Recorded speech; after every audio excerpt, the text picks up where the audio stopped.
Now coming back to point 1. Urban character, lack of mass base, and anti-Buddhist Brahman-peasant alliance. What kind of role did this factor play? Various studies conducted on the nature of Indian Buddhism overwhelmingly indicate that it was the creation of an urban milieu, found favor only with an urban society, and its lay supporters were almost entirely urban, consisting of merchants, traders, bankers, financiers, artisans, and members of the ruling authority. Thus, the inclination of the Buddhist monasteries to be elitist rather than mass based had kept the rural masses alienated, resulting in negligible support in the countryside. As time went by, isolation from and aversion to serve the rural communities and lack of interest in winning supporters among them turned the Buddhist monasteries into some sort of islands. Moreover, considering that only a tiny proportion of Indian society was urban, in numerical terms, this support base was indeed very small. When urbanization began to decline during the post-Kushana period, Buddhism found its narrow support base further narrowed. With the decline in urbanization becoming widespread from the 6th century of the Common Era onwards, it caused the dispersal of urban occupational groups such as the merchants, traders, bankers, financiers, and artisans. Consequently, the loss of material support made the existence of Sangha very precarious indeed. The emergent situation resulted in majority of the small monasteries which formerly existed inside or within the vicinity of urban settlements becoming derelict. The few monasteries which managed to survive began to tune themselves to the emerging feudal situation, giving rise to early medieval monastic landlordism. They began to accept grants of land for religious purposes from the ruling authorities.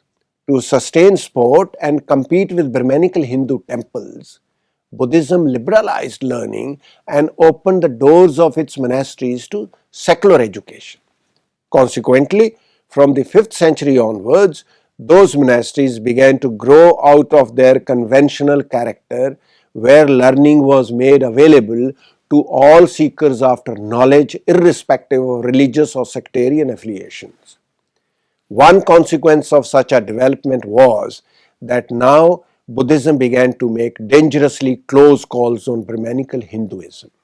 After receiving land grants, some of these monasteries became metamorphosed into Mahaviharas, such as the Nalanda Mahavihar, who are said to have got grants of hundreds of villages. Consequently, the character of Buddhist monastic institutions underwent a revolutionary change. This phenomenon helped these few Mahaviharas to survive and even prosper for a while. However, ultimately they turned out to be poor competitors to their Brahmanical Hindu counterparts, as the latter had many advantages in the management of landed estates. Systematically and steadily, the Brahmanical Hindu temples, through their better knowledge of agriculture, especially rice cultivation and seasons, and their ingenuity in constructing origin myths and enormous capacity for legitimation and thus wider socio-political functions, obtained an advantage over Buddhist Mahaviharas. R.B. Indian attributes this to the better adaptability and resilience of the Brahmins to the situation in terms of their transformation from a sacrificial cult to a gift receiving sect. Consequently, Brahmanical Hinduism, with its institutional base in the temple-centered agrarian settlements, grew into a dynamic and progressive force. In other words, the ascendance of the agrarian class and its alliance with Brahmanical Brahmins during the heydays of the Bhakti movement appears to have tilted the scales against Buddhism.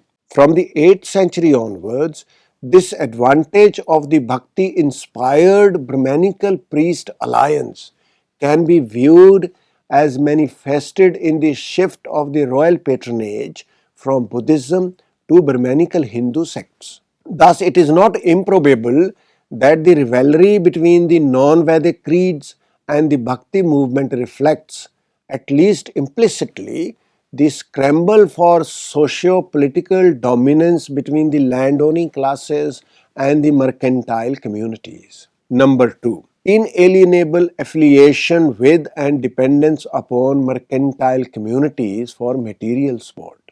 Symbiotic relationship that existed between Buddhist monastic institutions and trade networks is proved by the fact that these monasteries worked not only as rest houses for the merchants and traders, but also participated in commercial activities including banking, manufacture of goods and their storage. In other words, monastic establishments which were central to the survival of Indian Buddhism remained inalienably dependent on the highly organized mercantile communities, which not only constructed most of the stupas and provided material support to Buddhist monasteries, but also contributed towards accumulation of wealth in the monasteries. With the decline in trade and the onset of feudalism, agrarian communities gained in socio-political importance. From about the 8th century of the Common Era onwards, Hindu Brahmanical temple building activity resulting from the alliance of Bhakti movement and agrarian classes led to the Buddha being elbowed out by Vishnu and Shiva as the favorite deities of the royalty. Third point, intellectual snobbery, social aloofness and lack of interest in cultivating loyalty among the fickle-minded lay supporters by Buddhism. Though the Buddha had opened the doors of the Sangha to all, urbanites and elites appear to have completely taken over the order. Thus, one is not surprised that people with rural mentality, Gam Dharma, were looked down upon. Indian Buddhism was merely a monastic religion and it actually signified only those who had become monks and nuns while renouncing the lives of householders. It is almost impossible to see any complementarity between the Buddhist Sangha and its lay supporters. In fact, the conversion of lay supporters of Buddhism was never either complete or effective. Thus, when a person, say a Brahmin, became a lay devotee of the Buddha, it only indicated that he expressed his respect to him as a holy man. Remarkably, there is no evidence to prove that such Brahmins, after having adopted Buddhism, ceased to hold the Brahmadeya lands or gave up being Purohitas. Similarly, there was absolutely nothing in Buddhism that ever barred its supporters from extending financial or other support to non-Buddhist orders, especially those that from time to time competed with Buddhism for space. A religion whose clerical order and lay supporters were not fully committed to each other was bound to have an uncertain future. While formally taking refuge in the Buddha Dharma and the Sangha, the lay supporters neither committed exclusive allegiance to the three jewels nor were they expected to perform any regular religious service. Typical lay supporters were merely unattached well-wishers and the support offered by them was merely provisional. Thus, Buddhism had created at best fickle-minded lay supporters, a floating element in the vast population which conformed to the Brahmanical caste system and followed Brahmanical rites in ceremonies of birth, marriage and death. In the long run, this congenital weakness of not having nurtured a loyal laity made Indian Buddhism a potentially failed religion.